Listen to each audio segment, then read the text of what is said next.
Uca milletin, yeniden senin azametin bu zalimleri korkutup 8 April mitingi öz hedefine çatıp artık hakimiyet korku telaş içindedir.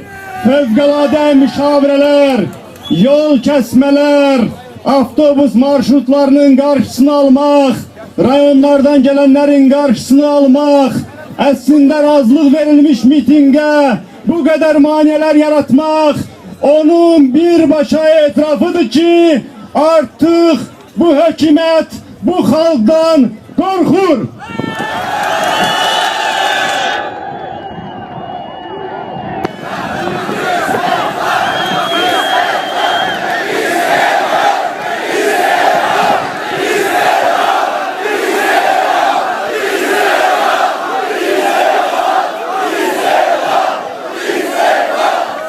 Aziz hamvatanlarım, biz Azerbaycanlıların çok problemleri var.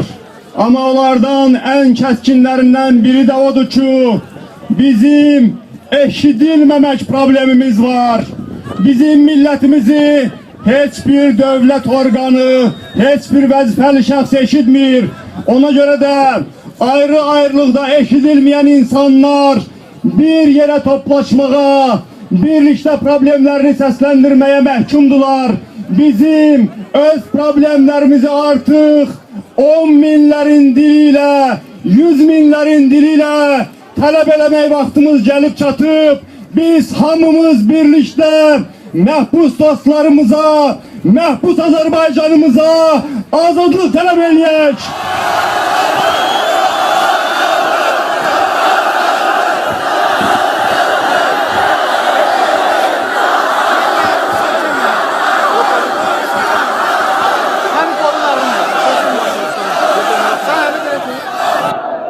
Bugün burada İlham Əliyevin bu meydanla bağlı sözlerinden xeyli bəhs oldu.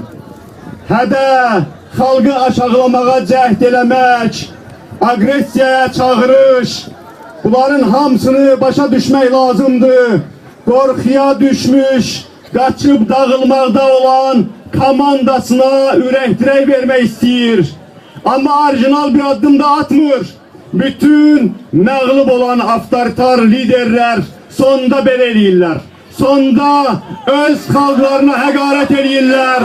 Sonda xalqlarını hədələyirlər və anlamadan uçuruma gedirlər və uçuruma gedərək məğlub olurlar. İlham Əliyev də məğlub olacaq.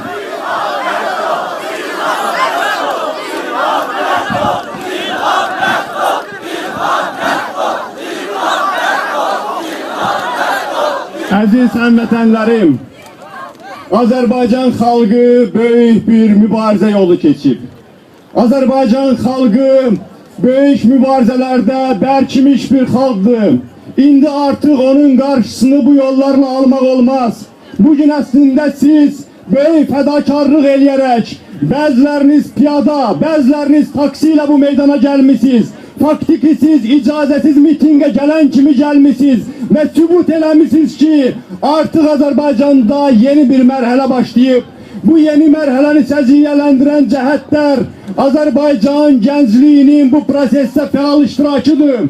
Bu yeni mərhələni səciyyələndirən cəhət Azərbaycan ziyalılarının ana müxalifətə verdiyi dəstək, ana müxalifətlə ictimai palata ilə birgə hərəkət etməsidir.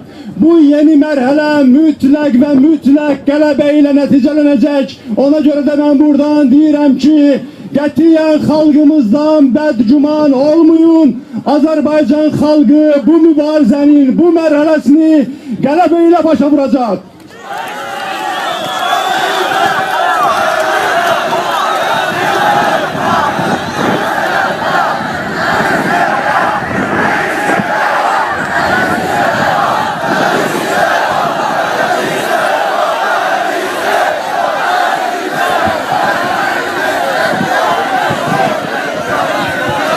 Aziz həmvətənlərim, bugün dünyada 150'ye kadar demokratik ya da yarım demokratik ülke var. Onların yalnız 10'u 15'i öz xalqlarının səyi ilə, mübarizəsi ilə demokratiyanı bərqərar eləyib. Qalan xalqlara dünya kömək eləyib.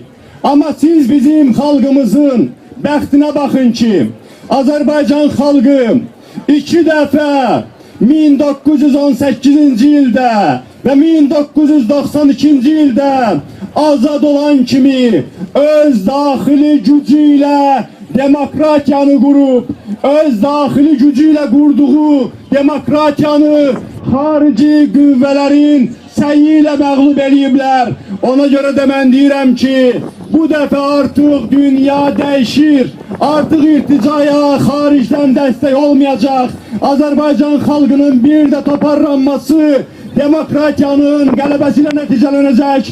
Azərbaycan xalqı, bizim atalarımız 3'dən deyib, 2 dəfə demokratiyanı qurduq, 3-cü dəfə də quracağıq.